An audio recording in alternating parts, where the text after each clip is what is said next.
Hello and welcome everyone. It is mid-April 2018 and I want to welcome you to our Trillium Awakening Teachers Panel on the topic of trust or living in trust. Living in trust. My name is Margit Bantowski and it is my joy and privilege to be facilitating this discussion. I fell in love with Trillium in 2011. At the time it was called Waking Down in Mutuality. And I became an interning teacher in 2016. And in the Trillium Awakening work, we talk about something called whole being realization, which we define as awakening into non-separate conscious embodiment. In the past, we used the term second birth, but now we are calling it whole being realization. And what it is, it's a permanent shift in our identity in which our sense of self, meaning the foundation of how we experience ourselves, our foundation of being, is no longer identified with just the mind-body dimension, or even totally identified with consciousness, the infinite dimension of ourselves. But now it is incorporating the entire spectrum of being, the whole totality, which includes everything and excludes nothing. So what we're going to be exploring today is how this whole being realization changes our experience of trust and how that capacity for trust impacts our ability to respond to life, how we respond and move through life.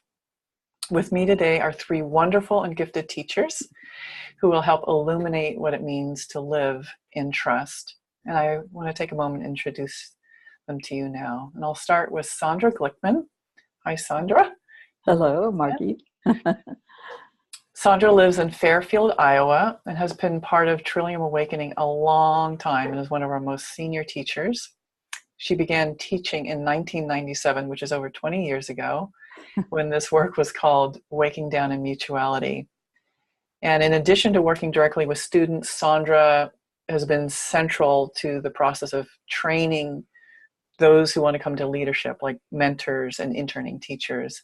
And she's also very active in the organizational side of Trillium Awakening and supports the work as a whole. So thank you for everything you do, Sandra, and for being here. Oh, thank you for that. Yeah, great having you.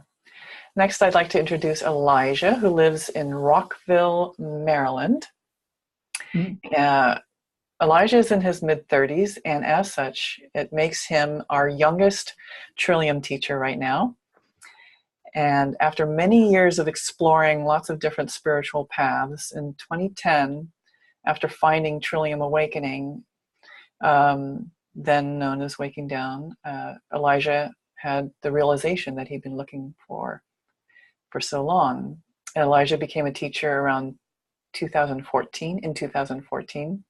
And I can relate to this part. As a trained scientist and engineer, he is surprised by how much he loves helping others in their awakening process. I'm glad you landed here with us. Thank you, Elijah, for joining us today. Let's see. And Laura. Laura lives near Atlanta, Georgia. She got involved in this work in 2009 and helped form the Atlanta Waking Down community, and later became an interning teacher in 2017. Laura's background and training in educational psychology, in conflict transformation, and in imagery work influences her teaching and work with students. And Laura is passionate about taking the technology of awakening out into the realms of social and environmental justice. Thanks for joining. Welcome, Laura. Thanks, Margit. Great having you. So now I'd like to start our conversation by exploring a phrase that we use a lot in Trillium Awakening, which is trust in being. And being is we define as our fullest sense of individual self and our fundamental non-separateness from others and all phenomena. So the uniqueness that we are and the totality of everything is what we mean by being. So I'm going to ask our panelists here, what does trust in being mean to you? And exactly what is it that you are trusting? And maybe we could start with Laura, if you're willing. Sure. Okay, so for me, trusting in being is not a theoretical concept. So I consider myself a pretty practical person and also trained in the sciences. I'm a registered dietitian in my personal private life. So, uh, the idea is not an idea. It's an experience, it's feeling. So in our awakened life, after awakening to wholeness, uh, there's a shift in in the way we relate to what we're doing. So we're still doing what we were doing before. Probably our life goes on. We when we awaken, we still have all of our hangups, and hopefully, like I'll speak for myself. I worked on my hangups before my second birth, my awakening to conscious realization, and I also continue to work on my hangups, and they're still there. So I trust in being. I might have a hang up of anxiety. I may have issues around hypervigilance. I certainly do. So that you think, well, okay, so if you're hypervigilant, what does that mean? How are you trusting in being? I'm awake to notice these things in myself. And underneath that, there is like a fundamental wellness of being under that. So maybe that's a beginning. Thank you, Laura. Yeah, I love the both and of the the things that we struggle with, but then the fundamentalness of that wellness and trust. A bit of a paradox. Thank you for naming that. Sandra, would you like to share what your experience of trust in being is? Right. Okay. I think before my whole being realization, I had the notion that life was an incredible struggle and it was going to end in death, and it wasn't really that much of an adventure or that much of a happy condition. But what I've come to know is that trust in being for me means that the universe, the cosmos, inside myself, outside myself, among all the people here is basically, at the bottom line, benign. There is a sense in the depth of myself that even though, difficult things may arise and put you through it, that the universe is really benign, and that that includes suffering and dying and all of that. And I have found there is a kind of way of experiencing all phenomena as basically part of the whole. So that's the thing. The universe is purposeful. It's challenging me all the time. And it's also kind of like showing me where I can get the tools to survive and thrive. And I have the feeling that, that I am known. I am a part of this whole. So I feel like the universe itself, at some level, it has confidence in me. So it's kind of a reciprocal honoring. I have confidence in life, and life has confidence in me.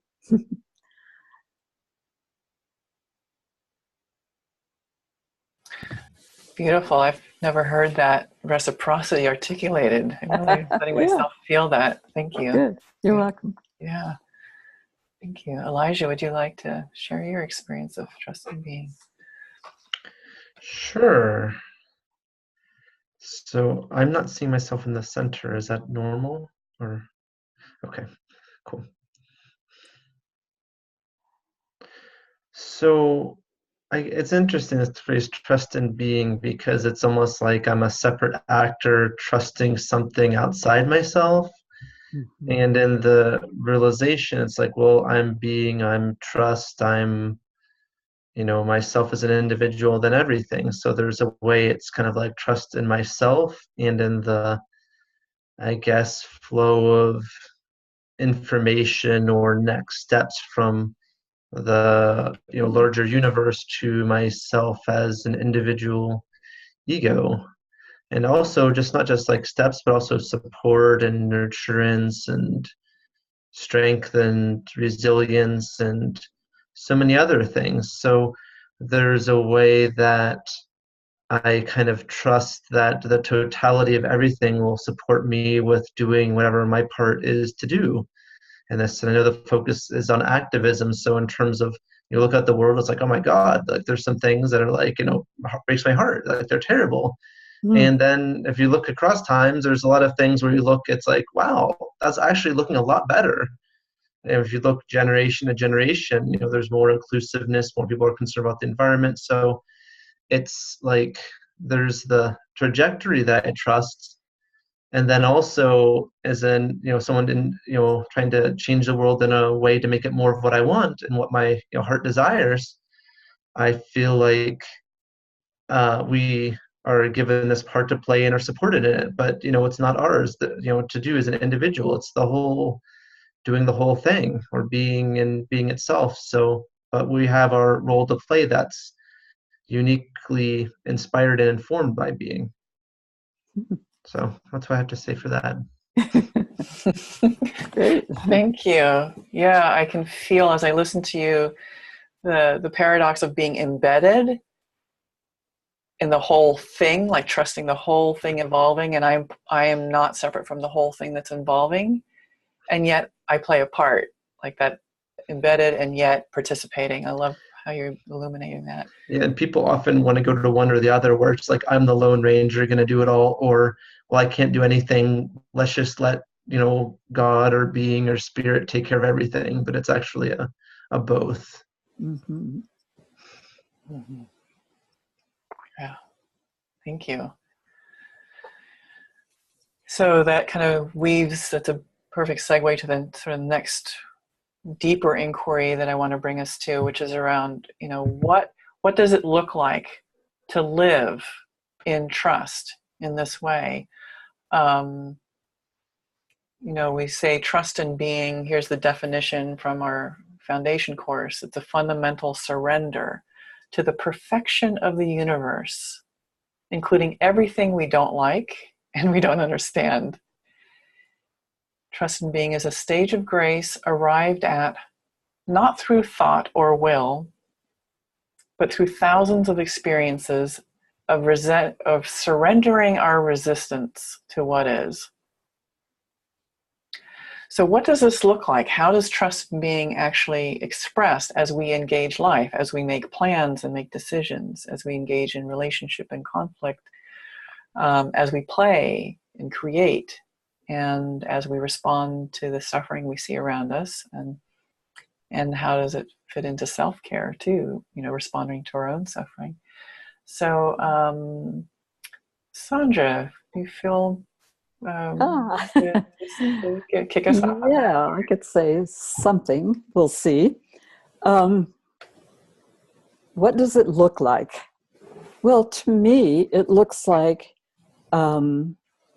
resilience, responsiveness, even reactiveness, any kind of movement in my own being, which brings me into a kind of life, not any particular kind of life, but into a kind of relationship to the phenomena around me of all of existence. Anything that brings me into that relationship begins to, because I receive it, I've cultivated receptivity, because I receive it, then I begin to kind of like work it. You might say, feel it, think about it, take action in regard to it, but it begins to stimulate an ongoingness in my own participation. And that ongoingness, I think, for me, it's different maybe with every person, depending upon your type or makeup. But for me, a lot of it means seeking out knowledge. So I become responsive to, let me look into this more. What could that mean? Or what might be my options in regard to this? And I might seek out knowledge from the internet, from the reading I do, from people I talk with, from going to a town council, for instance. But I think knowledge is very fundamental to what one does upon engaging all these ordinary activities of life. We must have some access to knowledge, and I have to check it out. I have to say, well, does this make sense? Or what happened when this friend of mine did that? So there's a checking out process that goes on in order to begin to develop trust in my way forward. And on the basis of all of that, as I become more and more at one with what's going on, in other words, becoming more receptive and accepting of what's going on, then I can breathe more deeply, and then I can become more discriminating about making a choice, my own choice for going forward, for action. So for me, action is like the end of a process of investigation. But it's not complete if there's not action taken, some kind of action. It might be even to schedule this for, next year. But that is an action of intention. And, that's what I consider to be engaging the process of trust. And another thing I would say is trust in being doesn't just descend upon you like, a feather, being tapped with a feather and receiving the blessing. I mean, it is something that we have to work and grow toward and cultivate and try over again and again. But that's what it would look like for me in my process. You'd find me scurrying around, looking and finding and investigating. Thank you. I love that the recognition that information is important. It's not blind trust. No. So getting information is part of the engagement and participation. So I like I forgot what the phrase you said about this living the process of trust or something like that. Yeah, I like that. Thank you. Yeah, you're welcome. Elijah, how about you? How does that express in your life in these different levels? I'll say a few things. Building off what Sandra said, I think I would call it discernment.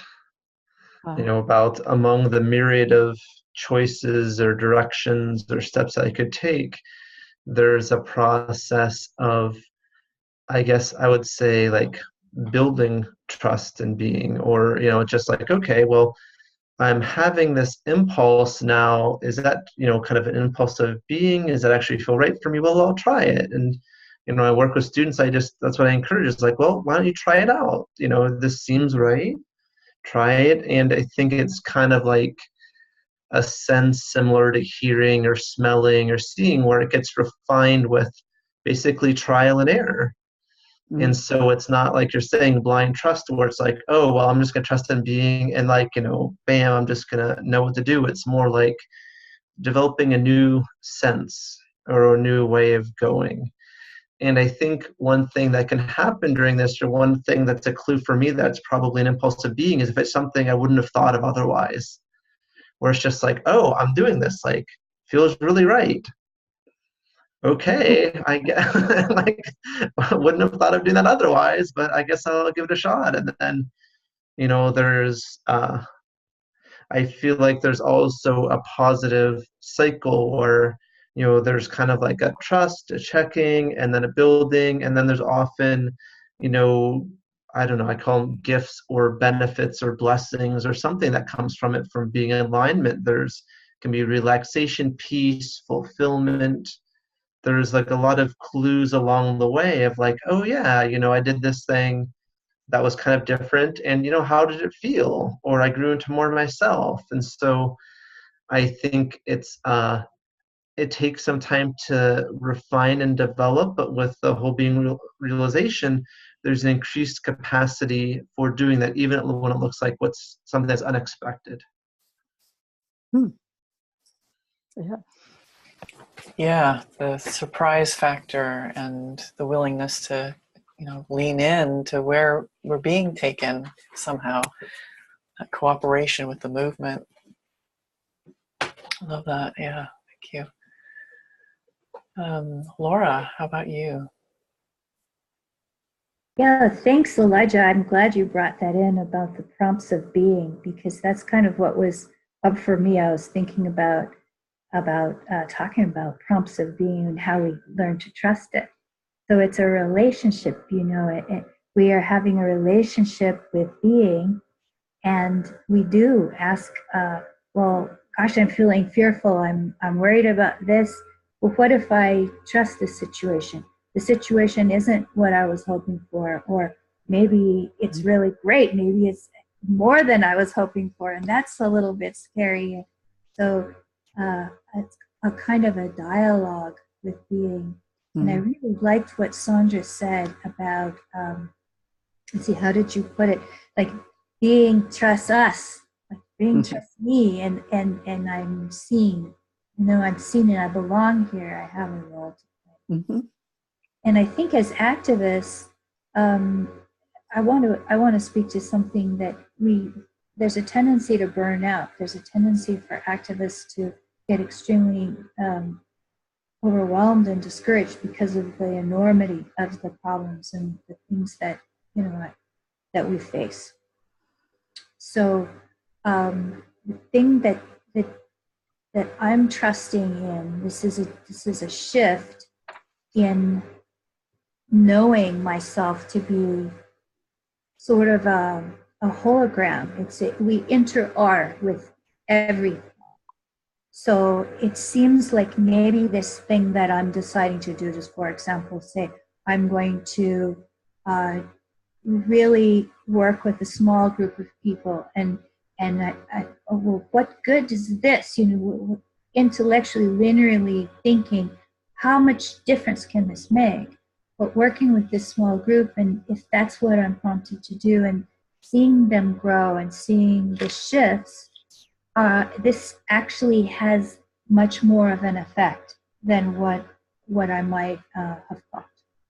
So I think it's really important for us in this work to sort of protect ourselves, protect our senses from the onslaught of negativity out there in the world.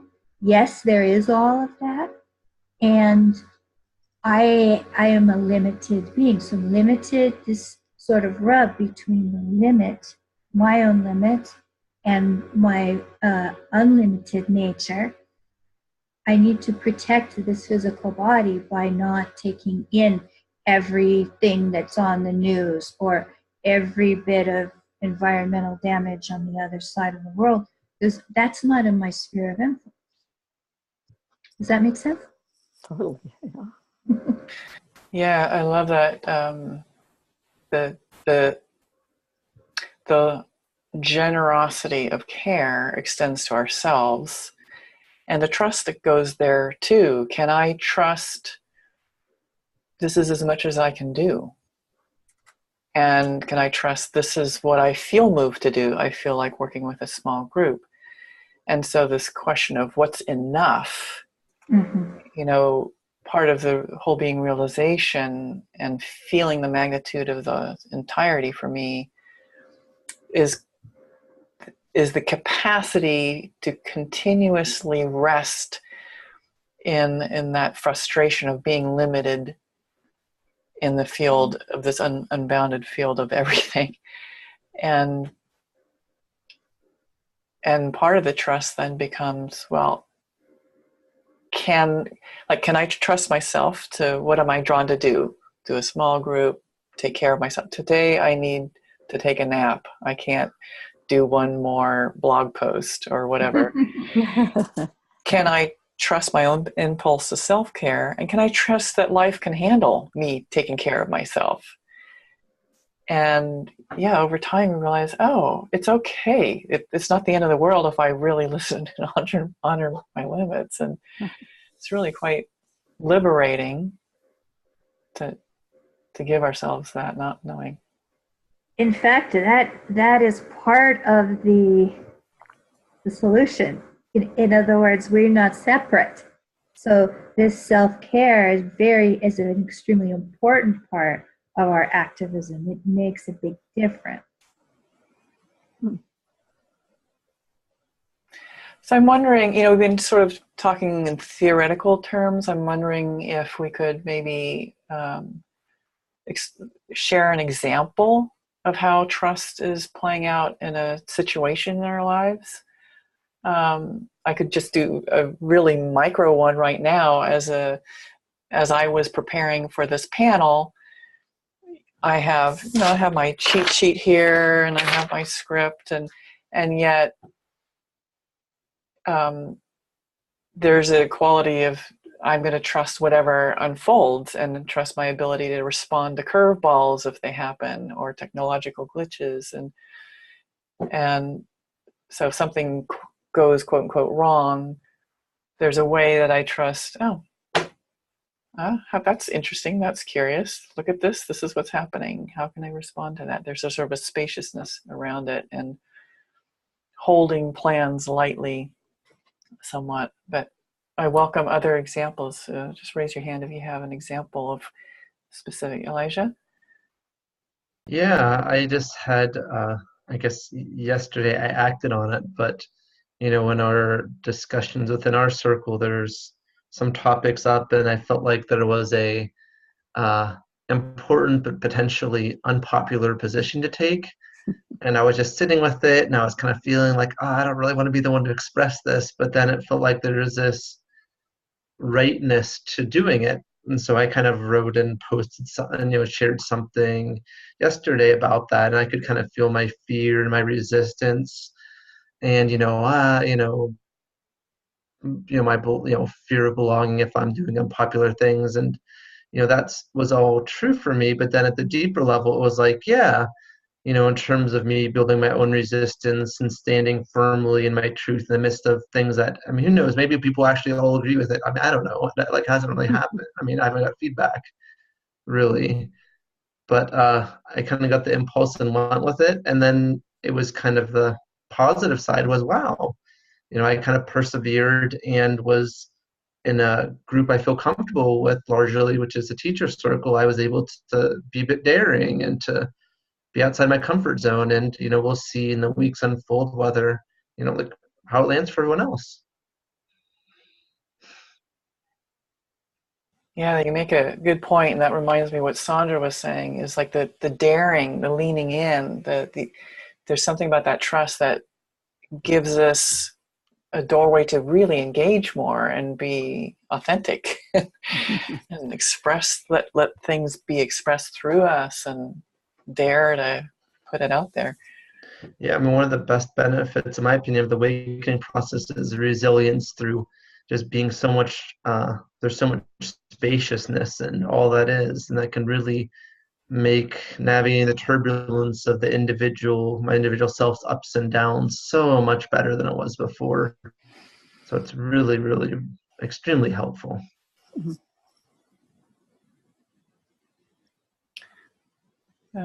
Anyone want to respond, say something?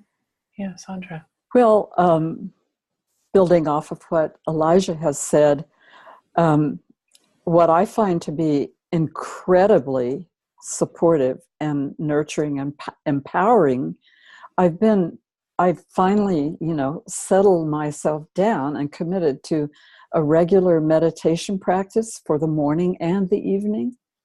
And I am touching more often into that unbounded consciousness. And I'm finding that it carries over in my life. And I have more access to, I would call it, coming to the present moment. So that in moments where I am feeling my limits and feeling my negatives, criticism or self-image, I can more rapidly really kind of access right there the edge or the paradox between collapsing and empowering myself.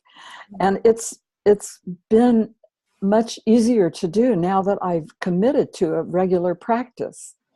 And the other thing I've noticed about that is that the regular practice, I'm not even thinking about do this, do that, breathe, get to the present moment.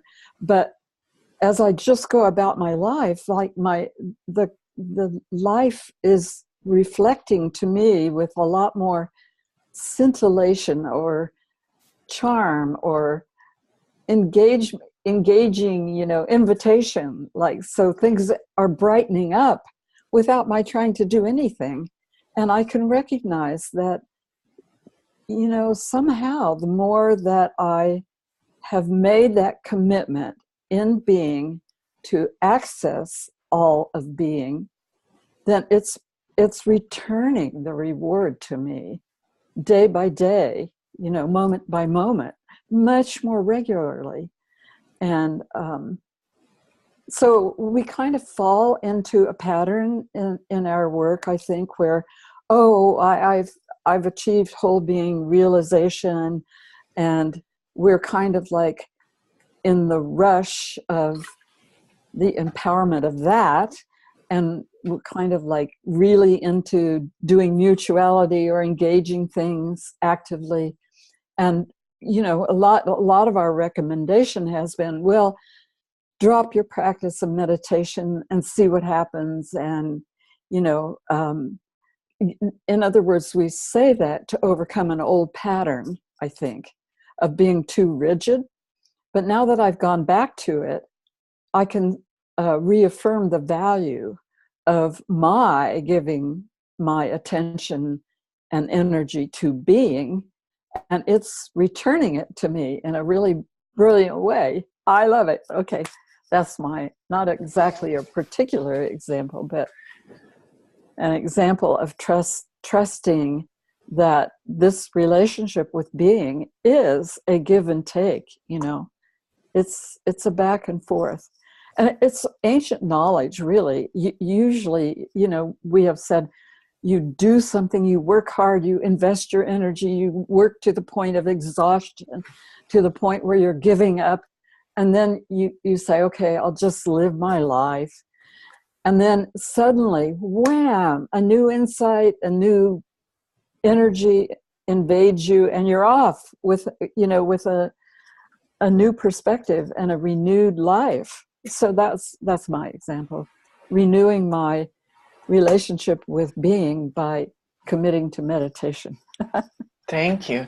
Yeah. No, that's great, because, before awakening, we can do the meditation as a way to escape the discomfort of being here. And what I'm hearing and how your experience of meditation, which is consciously choosing to be in the totality, be in the beingness, how that actually allows you to engage life more fully. It does, yes. Right? So there's that paradox. Before awakening, it can be used as an escape. Afterwards, it can be a way to deepen the engagement and joy and the delight of that exchange of participating in life and responding. Yeah. And yeah, beautiful. Thank you. Yeah, thank you. Laura, is there something you'd like to bring in to the conversation? I think, Margate, for me, decisions are easier because, I can feel it in my belly and I think it's different for different people where you feel it, but there's in the past, probably before my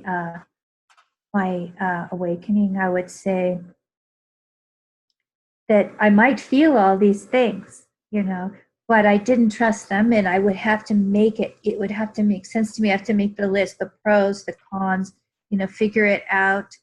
And then, despite my best efforts, it wouldn't necessarily be. The more I think hard, it wouldn't necessarily be the right answer. So now, of course, it's not like I'm disregarding the evidence, or I don't look into the options, or I don't do the research or whatever, but there is more of a gut sense, like an embodied feeling of trust when I'm making a decision. Mm-hmm. And so that's true for those ones where, you think where you have some time, and also just even in life when I have to make a fast decision, I can drop in and pay attention and just feel it and go with that. And it usually does work out right.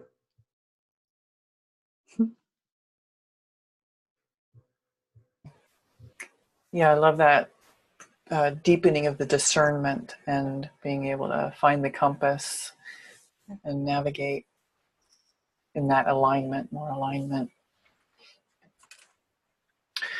I'm wondering if we could talk a little bit about the this paradox of whole being realization. I remember one of the more senior teachers, Krishna Gauchi, talking about the two faces of Kuan Yin. That one face looks at consciousness, infinite being, and is completely peaceful. That side of her face is just peaceful, equanimity, bliss. And then the other face is turned towards the world and sees all the suffering. And that side of her face has tears 24/7. And so I would like to just talk a little bit about, how do we respond to suffering when on some level we know that everything's perfect as it is, and yet the paradox is that there is some suffering before us. How does trust in being inform our response to suffering? Anybody feel like going first on that?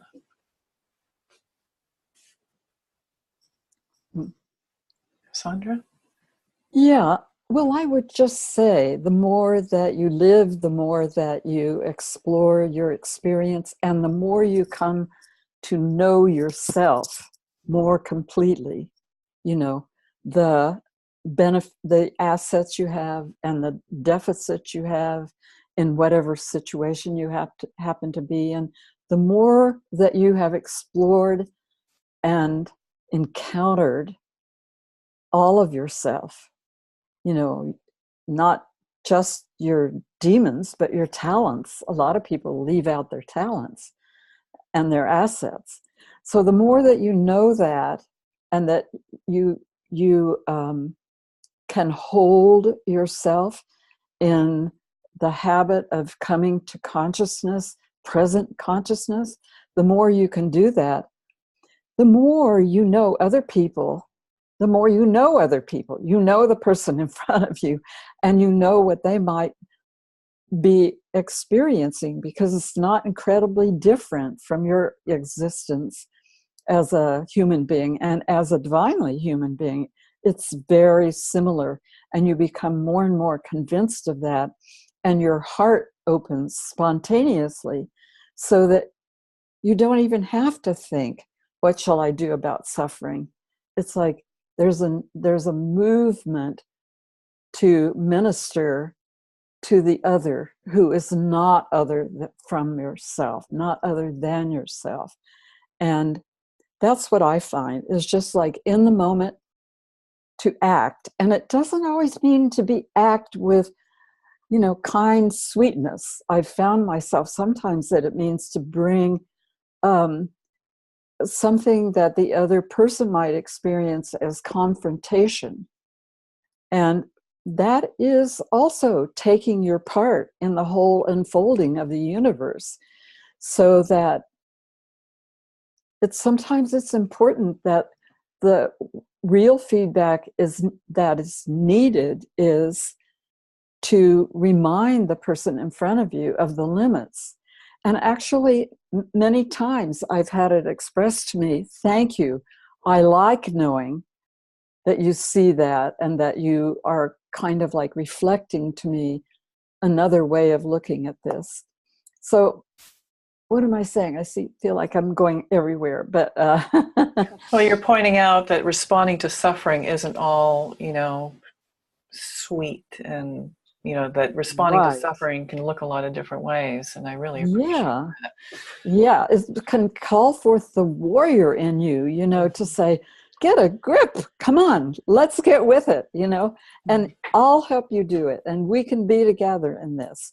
You're not just putting it off onto them, but you're understanding, because you understand yourself, that love and support sometimes comes in the form of boundaries and discipline and feedback, which might in the first instant be taken as negative. So you just become stronger. I used to say that this will call forth the spiritual warrior in you. But the warrior is essentially deeply compassionate and benign in protecting the truth and protecting the opportunity in the world for the truth to be known, I love that. Yeah, that concept of the spiritual warrior and standing for what's true. Yes. And what's true, and also what I heard and what you're saying is standing for the evolution. Yes. Right? Standing for the movement, for the evolution. Right. Yeah. Thank you very much, Sandra, for that. You're welcome. Elijah, would you like to weigh in? Sure. So I feel like there is it's easy to kind of go to one or the other, usually talking about, well, everything's at peace, all is well, and there's a way where, I don't know, I almost like it's like if you're putting your attention or awareness on that, like that can seem true. Like, oh yeah, that it really, if you deeply explore that, it can totally seem true. And to be the totality. And you can also equally spend all your time and attention, just turn on the news and like, oh my God, the suffering, there's bombings, there's this or that. And that can seem like the whole truth.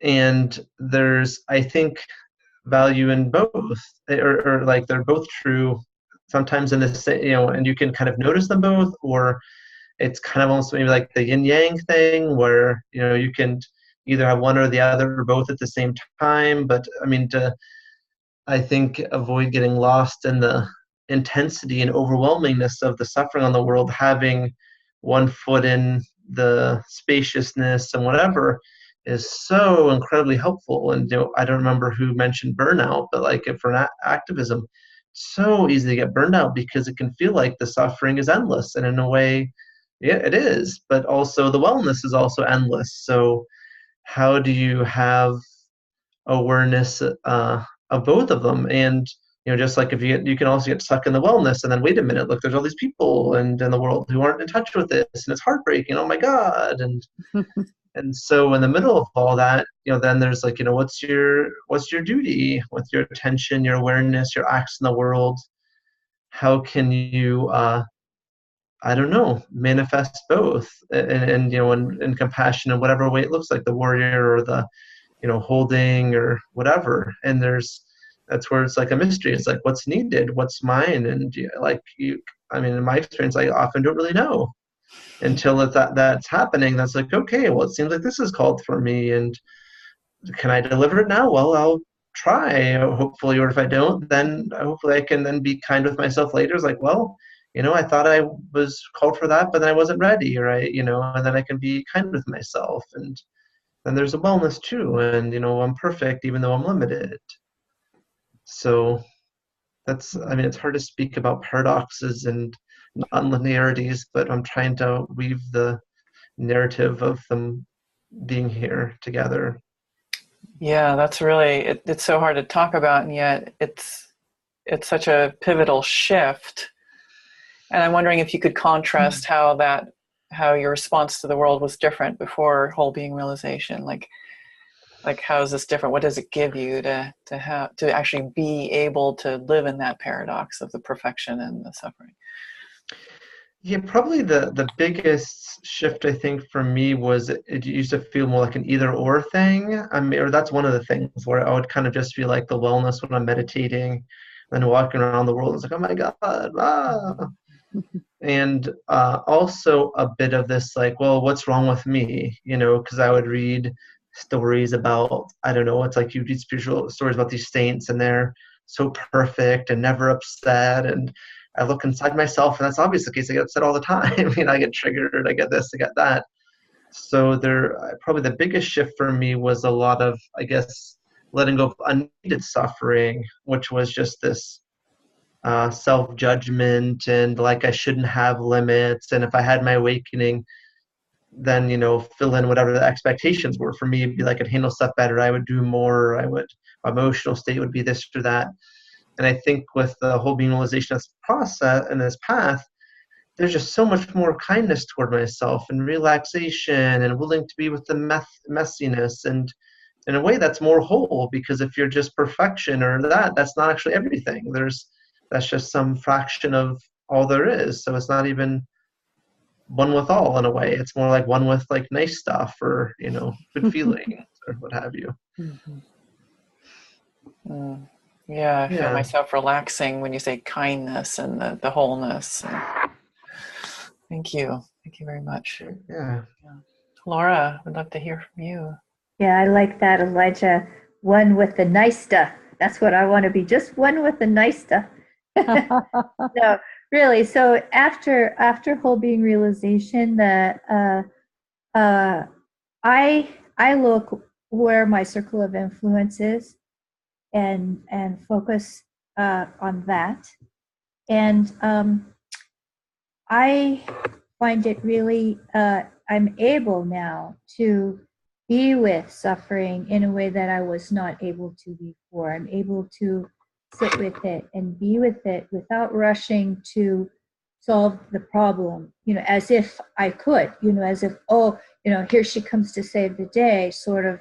That was the way I was before, very strongly motivated, you know, as a helper. You know, I'm still a helper, but being able to lean in to that suffering and really be with it, that's when I am available to feel the prompts of being that will give me a direction to go within it, and to do what I can in my circle of influence fully, you know, and trusting, yeah, I'm not perfect, but I can be fully here. I'm not second guessing myself. Oh, I should have done this, or what if I had just done that other thing and it would have been better. It's a more able to fully give myself. And yes, I made some notes, but I think I covered them.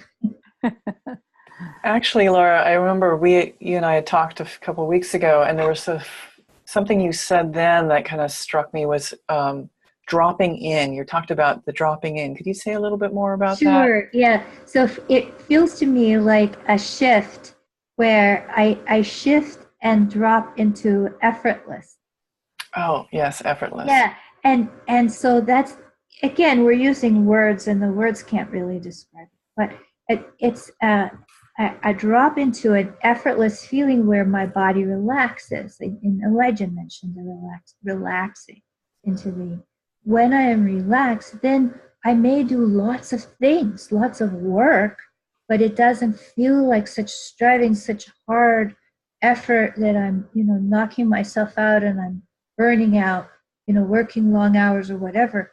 This is different. It's coming from an ease in being, and freedom, and not expecting that I myself am going to necessarily be able to solve something, because there's a certain ego, there's a certain like, here I am, I'm the one who can solve that problem. Instead, I'm able to more see, for example, you wanted an example earlier. when I heard that you were working on this project, Margit, I felt this little twinge that said, "Hey, that's my project." She's doing that, and then it was like, she's doing that. It's so great, and maybe I can be of some assistance in some part. But we are, and I'm just thrilled and delighted at what you're doing.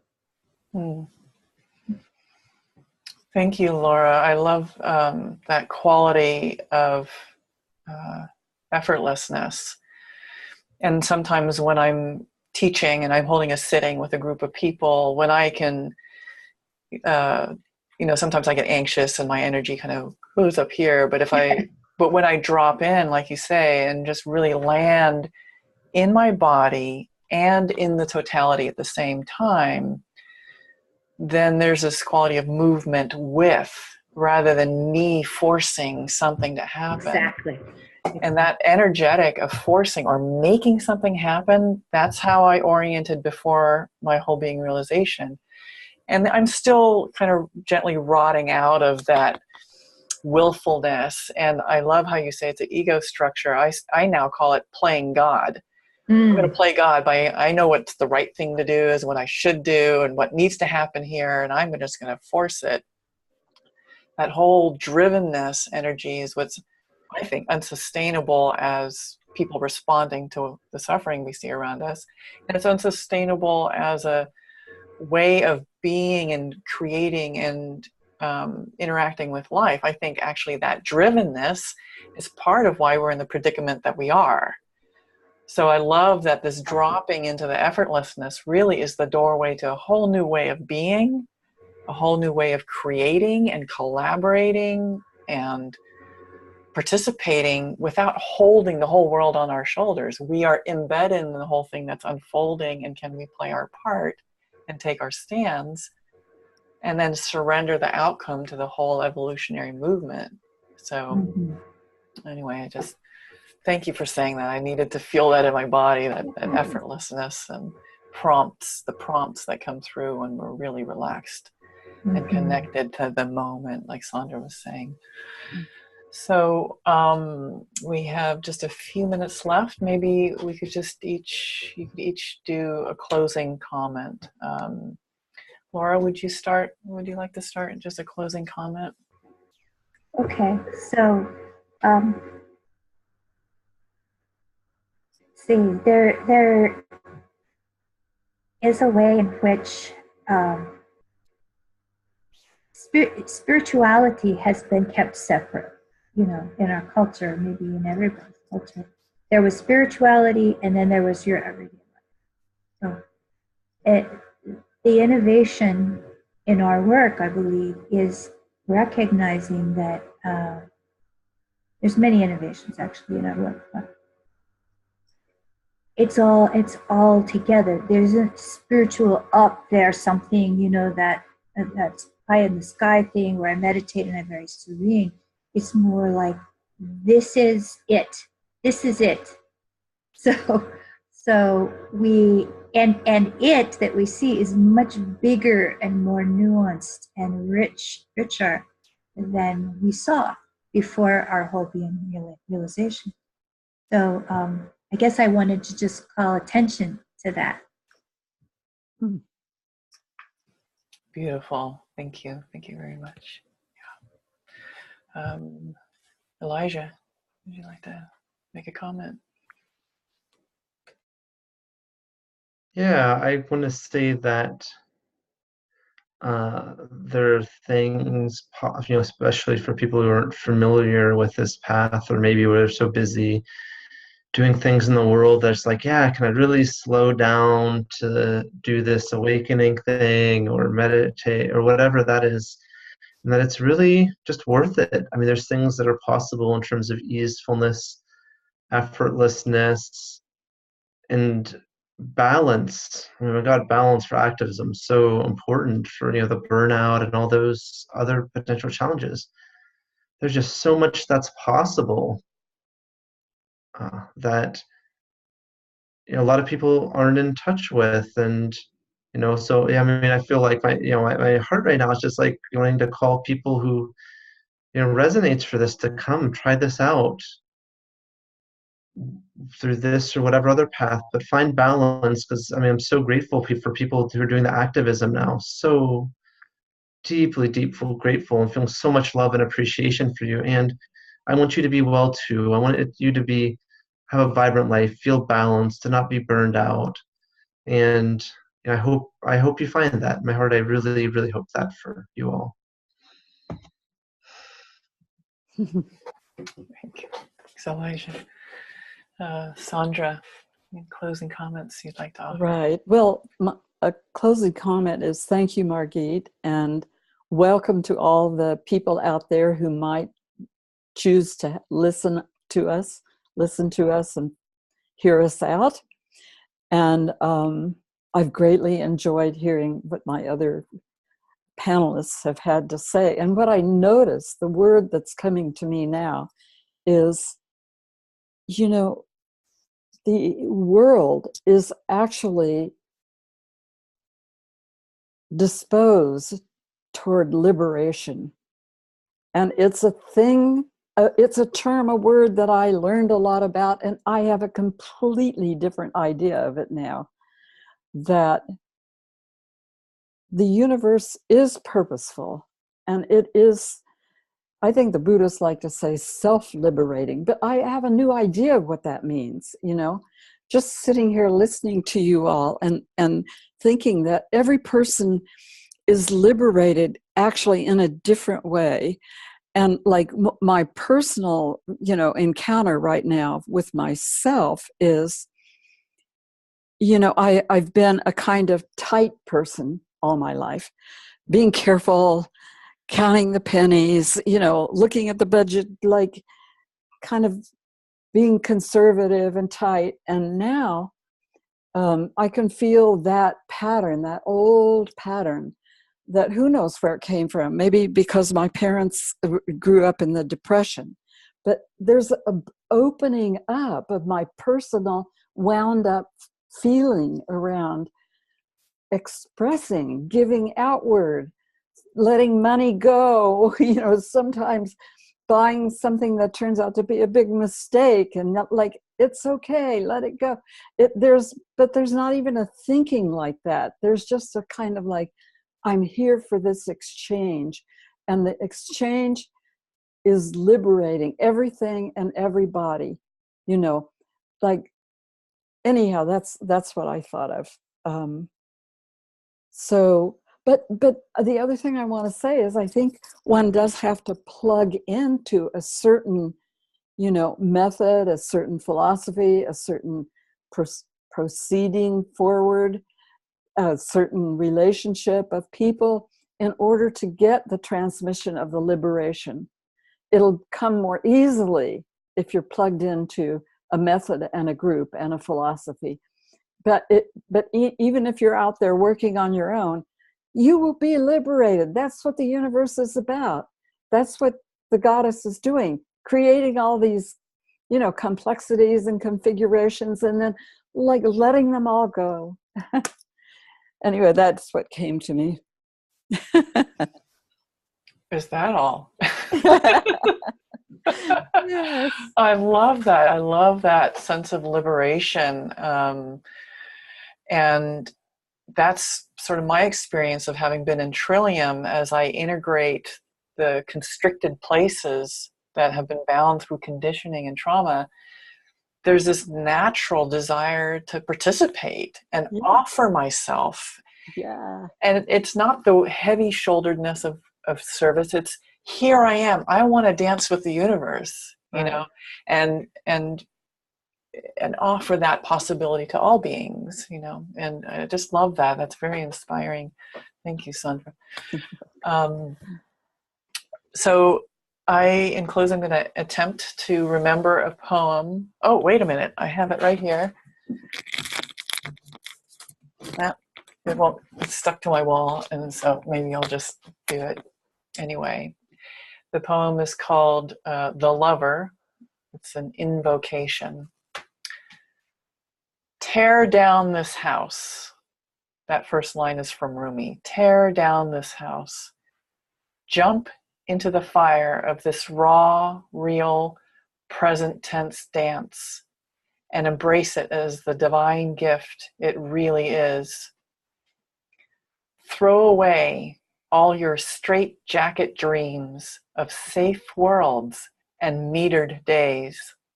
Your heart has already been broken. Stand empty, head raised, arms reaching up to the infinite arch of the sky. Say yes, and life will make love to you. It will tear you apart.